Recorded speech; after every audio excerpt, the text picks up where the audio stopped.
Everyone, and welcome back to Master Site. Today I have game one of Adepticon.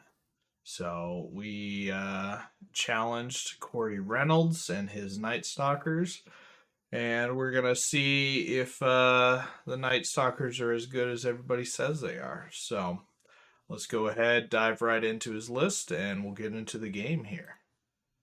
So Corey's Twilight is three regiments of mutants, one of them with the meat of madness, three phantoms, two hordes of impalers, one of them with J boots, the planar apparition, navigator with Bane Chant, and comes with the icy breath, two summoner crones, both with weakness, Soulbane on Nightmare, and then the Bound Void Lurker with the Pride of the Dark Fleet upgrade.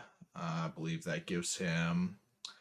It's inspiring, I know for sure, and then I think he gets +1 nerve as well. So, very very good upgrade for the 15 points. Absolutely worth it for him. So, brings him to respectable 14 drops, 22 unit strength. So not too bad. So before we dive too deep into the game, I did participate in the firefight event Friday evening before the Adept Clash event, and I took second place. So very happy with that. I actually took second place last year as well in the same event. So consistency. And then I won a pretty cool door prize thing that you can see there.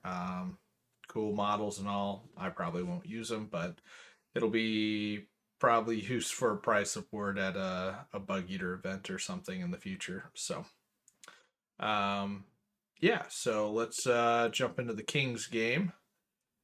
Here's Corey in his customary kilt for day one.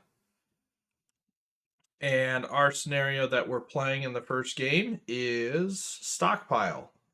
So kind of the new ones, that's pretty much the theme for the event, is all the new or updated scenarios are the ones that we're going to be playing for sure at the event here. So terrain wise, we got a couple impassables on, same side, a couple hill, or kind of mirrored, a couple hills opposite. I believe we have forest and forest, and then flat and flat. Obstacle here, and then there's an obstacle over here. I don't remember who won the roll for sides, but I'm pretty sure we both agreed we were just staying on our sides anyway. But Corey does win the roll off for first turn, so you can see obviously there's the pile token in the middle, one on the right. I had to place the first stockpile token. So I placed it on the left in such a way that he couldn't stack up the left-hand side. So he threw his out on the right. So I want to spread his army out because I have more drops. I have more units with unit strength to pick up tokens. So got to make him work for the tokens. But he kind of did what I expected, which is play on, half to 2/3 of the board. Probably only really contests two of the actual token piles. So, yeah. But deployment wise, we'll start with Corey's army. So he went with the Void Lurker up here on the left. He has one of the Phantom troops. He then has all three of his mutants over here. Another Phantom troop sitting behind with the Crone here. He has his singing apparition back here. Yeah, that's one of the impalers, and this is the impalers with J boots. I believe he has his navigator sitting behind one of these two units, and his other crone is sitting behind the other unit. He has, you can barely see it here, but he has another flying unit, the Phantoms, back here behind this building. With his Dread Fiend out on the far right over here. As for my deployment, I went with scarecrows, backed by soul flares, a horror riftweaver, and a butcher next to them, going on the left side of this building, which there's a pile of tokens over here to get. We then have Dreadfiend with Hex deployed directly across from one of his crones immediately after he dropped it. Um, and then you know, uh, I might try to hex the apparition once we get into combat and whatnot. But this was just a ideal spot because I can get in range. I can keep threatening with his speed and whatnot. He'll be hindered over the flat terrain, but it's not that big of a deal. I can also block off charges to him between the building and this horde next to him. So that's the plan. So I have horde of scarecrows with another soul flares behind. As far as soul flares go, the left was blade of slashing. This one's helm of the drunken ram. The last one is J boots. Butcher or Riftweaver, another scarecrows with the legendary triple stack. Scarecrows, now tormentors, used to be reapers, and then soul flares behind them. We then have our last scarecrows, both mind screeches out here. I have a butcher flesh ripper on the far right, and the last tormentor unit. So yeah, feel pretty comfortable. Would have loved to have first turn and just push up. But I also know that with the stockpile stuff, if he doesn't really want to go sit on these tokens, like I'll just kind of overwhelm him. So I actually really like this scenario for the matchup. So the goal is just apply pressure and see where it goes from there. Um, yeah. So Corey was definitely worried about getting shot by my lightning bolt. Apparently, he deployed off the 6 inches back from his line. So anything that would have been potentially clear shots, he was not having. These units obviously in the terrain, so it's better for him. If I get first turn, he doesn't get a spell ward, stealthy or up. It could do some damage, but um, yeah. And so yeah, that's his deployment there. So and then mine, a little closer look. But yeah, so his turn one, he moves up fairly aggressively, and you'll see that he is applying pressure and picking up tokens with his chaff units right away. And that is because I can't charge him with anything. Any of my faster stuff besides the Dread Fiend, I deployed as a secondary line unit, so I'm actually outside of charge range for everything up here, which is fine. Like I said, he can take one turn of picking up all these tokens, but if he takes a second turn, I'll be right on top of him. So, and you can see how he's done it all across the board here, and keeping me out of charge range with his Dread Fiend over here. So, yeah. So then my turn, I went aggressive and pushed up as quickly as I can with most stuff. The center, because I had to kind of get slowed up by the flat terrain. I didn't push up as aggressively with this horde, but I did make it to where they couldn't get flanked at the very least. Butcher's going to get hit instead. Um, yeah, just covering some angles. He's going to be able to charge me in the front. I'm not able to stop that. So it's one of those situations where one unit to the front, like his I mean, even his mutants, I mean, they're great, 20 attacks, hitting on threes with elite, but do they do enough to pop horde by themselves?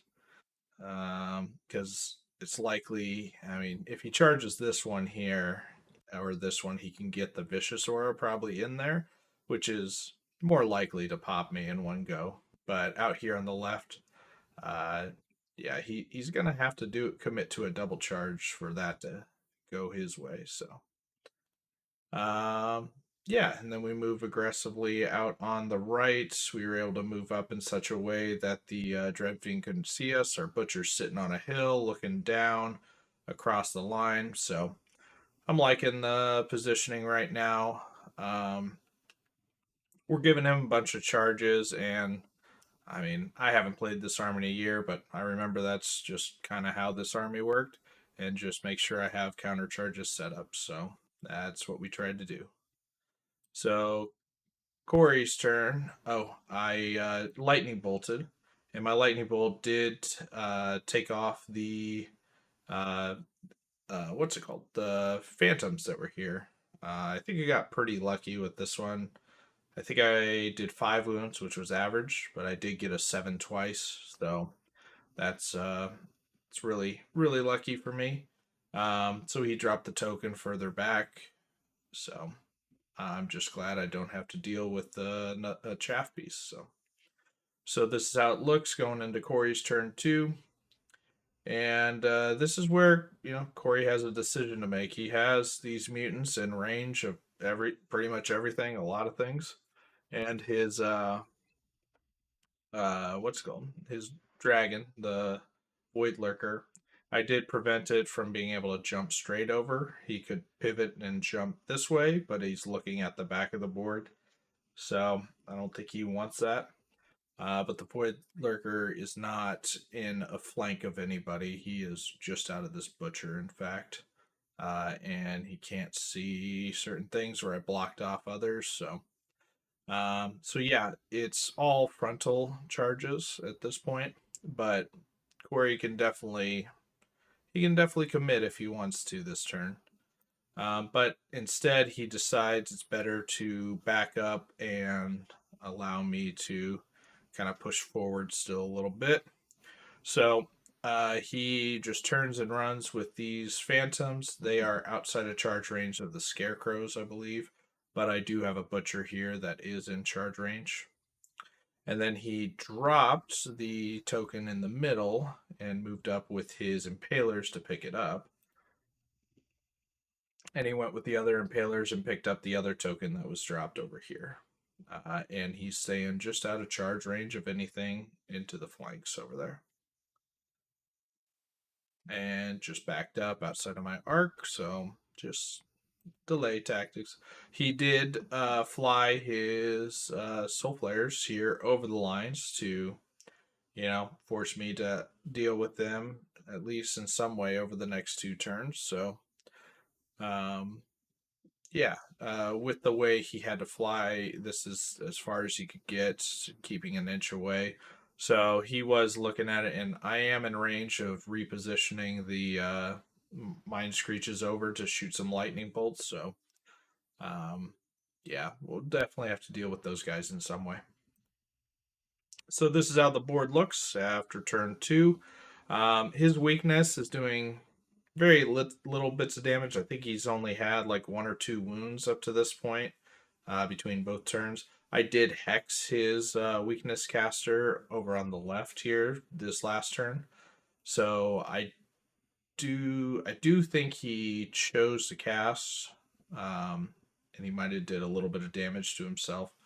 But either way, the damage he's doing with the weakness pierces isn't anything spectacular at this point. I think he has like a couple wounds on my horde right here.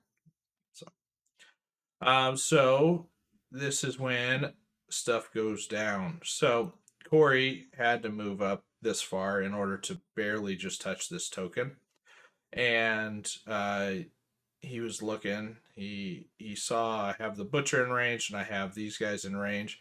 But what he didn't actually check is if this Soul Flare unit was in range as well. And the answer is it is. And then, so you'll see Corey's not playing, he's playing with beautiful models, great looking army. But Corey joked kind of before the game. He's like, the purpose of my models is so you don't know what anything is.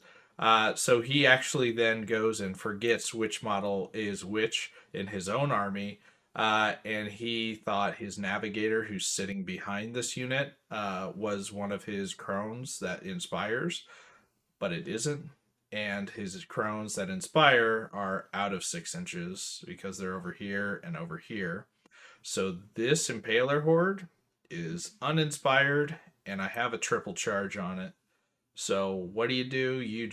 I just said, screw it, we're committing. This is as good as it gets for trying to take out one of those impalers. Um, and I can pick up some tokens while I'm at it here too. So that's what I do. I rear charge the phantoms here, try to, prevent them from taking a token, exposing my butcher, but man, they're all chaff anyway. And then I went ahead, moved up on the hill, got the last token here with that horde, just slowly chugging forward with the rest of it. The other thing, I was able to move forward with this Horror Riftweaver to get Dread in range for these Impalers, so just gotta eke out those numbers in my favor as much as I can.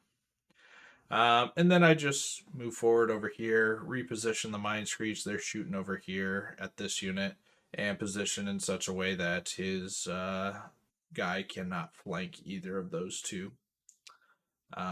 You'll see these little poop tokens there. That's actually his weakness uh, tokens. So he hit this guy with weakness, but never did any wounds to him on his turn. So my lightning bolts no longer piercing over here. But yeah, just repositioning, making sure we have some flanks and whatnot, and slowly walk down to that token. But big thing is, if we break this unit, we can turn and face. It's just a hole in his army, and he has a planar apparition behind that, so it's not really going to do a whole lot attack wise and damage wise. So we're just going to break this unit and hopefully be able to turn to the left flank and to the right flank and apply pressure and just kind of force his hand from here. So this is the board state going into shooting. And I didn't actually take a picture of it, but I did, again, get lucky, I think, shooting. I think I did 5 or 6 wounds back here, and I got the nerve test that I needed to pick up this phantom unit. Um, so it wasn't threatening anything this turn, but it's just great to be able to pick up a unit and not have to focus on it for multiple turns in a row. So was really happy with that outcome. And we killed the butcher horde. So I forget how many wounds we did, but I think we needed like a 5 one time was the overall, somewhere around there. So um, you know, very very happy that we could get that win. That, I think, don't want to speak too soon, but that is the swinging point in my mind in this game where uh it's going to be tough for him to recover from that. There's going to be some stuff that have to go his way from here. I think I got,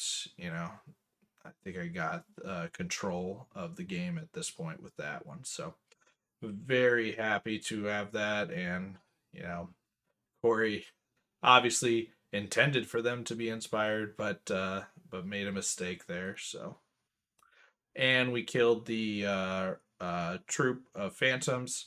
My butcher is facing the other way. He'll turn around here shortly. So I have to take the token, but I did overrun. I'm trying to block up these guys a little bit and just kind of force their hand of what they can charge. Um, and so on the overrun, I actually dropped the token because I expect this guy to die. So I want Corey to have to, do something to pick up the token other than just kill him. So going into top of 3, this is what we're looking at. And yeah, like I said, feel very good. Feel like we're in control. So let's see what Corey has in store for us here. So Corey obviously had to commit this turn, and he goes in. So flank of the butcher here, front here. He went ahead and charged into one of these, each one of those, and yeah, his it was last turn. I hexed him again this turn, and it was last turn that he casted anyway and took 4 wounds. So, or maybe no, that's this turn. So this turn, I had hexed him. This turn he casted 4 wounds to himself. He did a wound or two and got the poop token out over here on these guys. And he commits over here as well. So he did do a very slick move over here using his height 4 on the uh, Soulbane on Dreadfiend. Ran over here using him plus the forest because this unit is not touching the forest. He was able to block line of sight, so I can't actually see the impalers here. So my only legal charge is this guy. So it allows him some play over here. He's gonna eat a flank either from one of these 2 units if he kills these guys, which they already have a couple wounds on him, so it's not unlikely that he actually kills them. Um, but yeah, it very good play over here. Was not expecting that. I was hoping to be able to pick up the impalers on the next turn because of a flank or two available, but doesn't look like that's going to be the case. So this is the board here after his shooting and whatnot. And combat again went well for him, so he killed them. He I don't think he actually picked up the token for these guys. But yeah, so he killed them. He just keeps where he is instead of reforming, knowing that he's blocking off the charge here.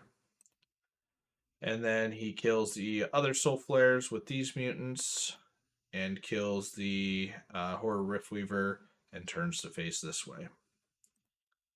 He kills the butcher as well and turns to face. But he does not pick up this horde, which is pretty significant. Definitely needed something to hold there, and a lot of stuff was unlikely to hold. This was probably my best bet out of all of them. So, yeah. So we go into our turn, and so bottom 3 here, and we're unable to do a couple of like multi charges. Like I would love to multi charge the Void Lurker here, but because of the positioning of my Horror Riftweaver and these guys, the they would have to be on the left side, and there's just not enough room because I desperately need the flank here. So I have to do. I could only take one of them in, so I went ahead and took the soul flares in. So I just run over to get some dread over here. And yeah, so we're just kind of committing all in. One thing I forgot to mention, he did flank these guys with the planar apparition, um, just to try and get some wounds and start grinding away a little bit. But it, it's kind of desperation mode at this point for Corey. But he did pick up everything that he needed to this last turn. So if I bounce here on several of these things, it can get ugly pretty quickly because all of his units, the main units with the impalers and the mutants, they can all one shot stuff that I have. They have enough attacks and high quality to do that. So I do need to pick up at least a couple units this turn to really kind of, have the keep the momentum going in my favor. Over on the right, I decide that it's not the best situation for me um, to just charge the front and take a flank. Uh, so I decide it's better for me to just do some chaffing options. I was able to get out of his line of sight with this stalker unit, so I went ahead and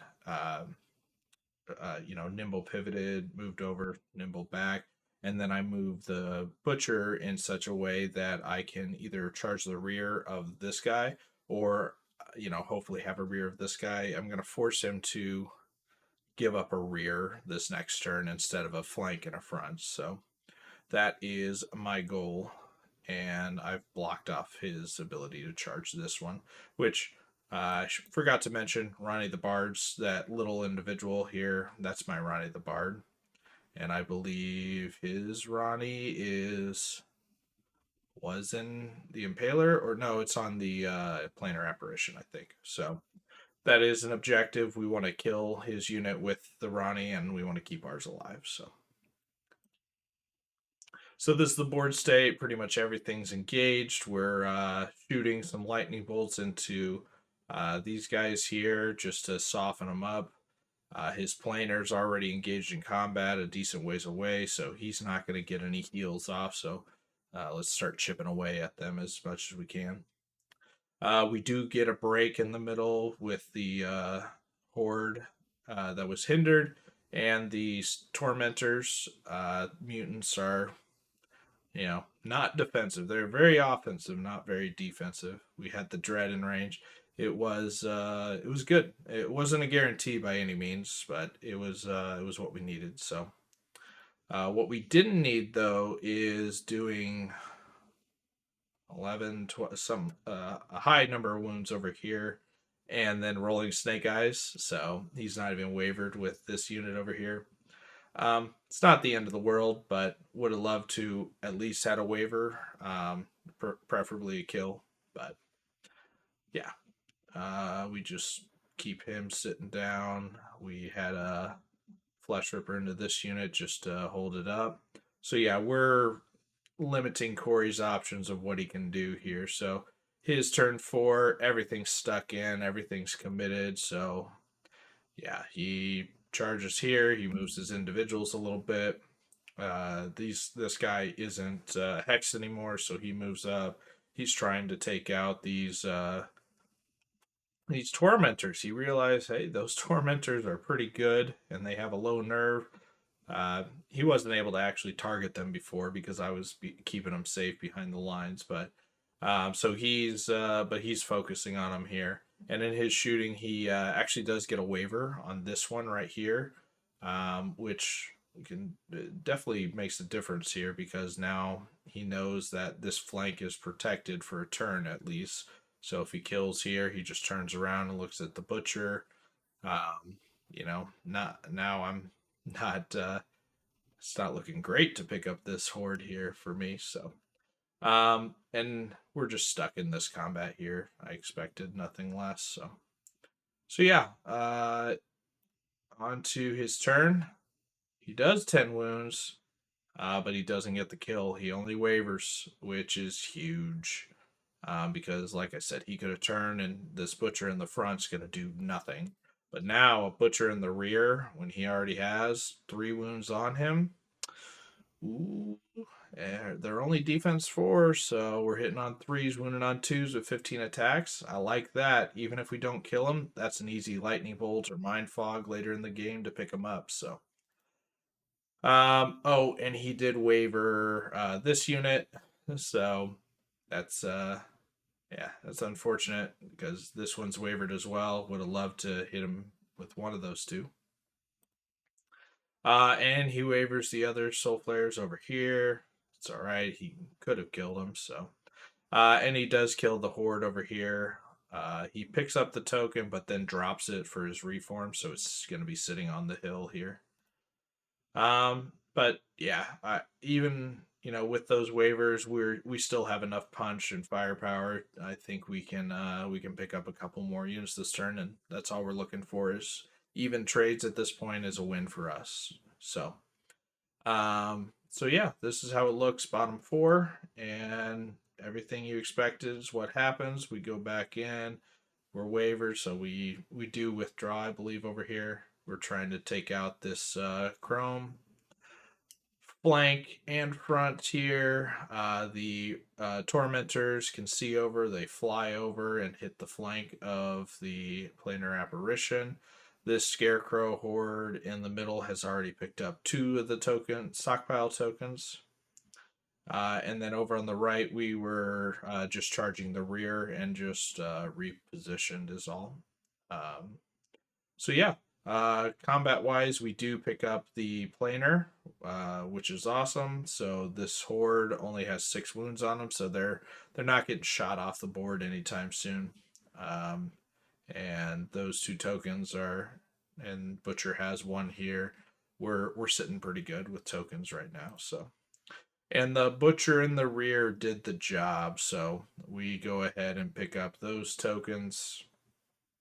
Um, they're not actually where they're sitting here. This Butcher will have both of them. So, and then yeah, we do pick up the unit on the left as well, which was sitting on like 12 wounds or something. So, uh, pretty 10, maybe 11. Anyway, what we kind of expected. So, we do waver this unit instead of killing it, but at this point, the game is game's in our control. It's top of 5. There's really not much Corey can do. He only has a. He does have his flyer boy here. That's free. It wasn't charged, but he can only see one of these 3 units to charge. It's not a great angle for it, but we did look. The hordes of scarecrows are outside of his charge arc. Um, so yeah, we we kind of Corey pretty is. I think you could see it here. Corey's reaching his hand across, saying, "Well, that's a good game," and it's like, well, go ahead, pick up what you can here real quick, and but he's already conceded that the game's over, so he picks up the soul flares. He picks up the other soul flares. Um, and that's pretty much all he can do. So on my turn, we just kind of do a couple nerve rolls. So it's pretty much every unit of his is dead except for I think his navigator and his chrome. I was able to pick up the void lurker. So yeah, we call it there, and Corey is not happy. He had the broken army this time. My in our first matchup, my Nightstalkers were a little bit good, and he was playing with the old Twilightkin, and now he has the new Twilightkin, who everybody says are busted. They're so good, they need to be adjusted, nerfed. Yeah, and they are very good, but I don't think they're overpowering or overwhelming at all. Um, so yeah, it was a really fun game though. Corey's a gentleman. Always love playing him. Um, but we got to rub it in where we can. He's only 2-0, or we're 2-0 against him. Hasn't beaten us ever. So, but it's only Night Stalker versus Twilight, and we both play many other armies. Um, so I had a blast. We had a good time. Hung out a bunch over the weekend. Definitely one of my favorite games, but I'm gonna say that about every game this weekend. I played 5 awesome opponents and had 5 really great games, and it was very difficult to pick a top 3 for sports or anything like that. Um, so I really appreciate the game, and Corey had won plenty at Adepticon up this point. I think he had 2 first place medals, one for the team event and another for board game. He played Seven Wonders event, and he took first place in that. So yeah, we had to stop him from doing a three-peat like Travis Tim. There can't be 2 Travises out there. But great game, Corey, as always. Love you, bud. I'm looking forward to seeing you guys. We'll be at Masters and Nova. So anyway, that's all I got for you guys here. We points wise, we did get a max win. So many other people are sitting at 20 points for their win as well. So we're not sure who we're playing, but there's a lot of good players up there that we could be playing. So check out the next game. Should have it up here shortly. So appreciate everybody for watching, and we'll catch you next time.